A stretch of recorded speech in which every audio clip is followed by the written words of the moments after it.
Shanba kuni Toshkentda Korzinka supermarketi yetkazib berish xizmati uchun buyurtmalarni bajaradigan katta omborxona Letom, Aile va Yaponamama kafelari va Pixel bolalar o'yin maydonchasi joylashgan Aviator savdo markazida katta yong'in sodir bo'ldi. Gazeta muxbirlari voqea joyida bo'lishgan. O'zbekiston Favqulodda vaziyatlar vazirligi yong'in signalizatsiyasi soat 15:47 da kelib tushganini xabar qildi. Yong'in va qutqaruv guruhlari soat 15:53 da yetib kelishdi. Bino evakuatsiya qilindi va yong'inni o'chirish ishlari boshlandi. Jabrlanganlar yo'q.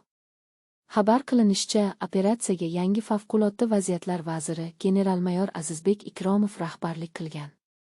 Voqea joyiga barcha zarur kuchlar va vositalar jalb qilindi va Favqulodda vaziyatlar vazirligi rahbarligida yong'inni o'chirish ishlari olib borilmoqda, deyiladi bayonotda.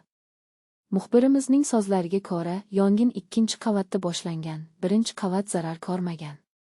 Yong'inni o'chirish uchun bir nechta yong'in va qutqaruv guruhlari jalb qilingan.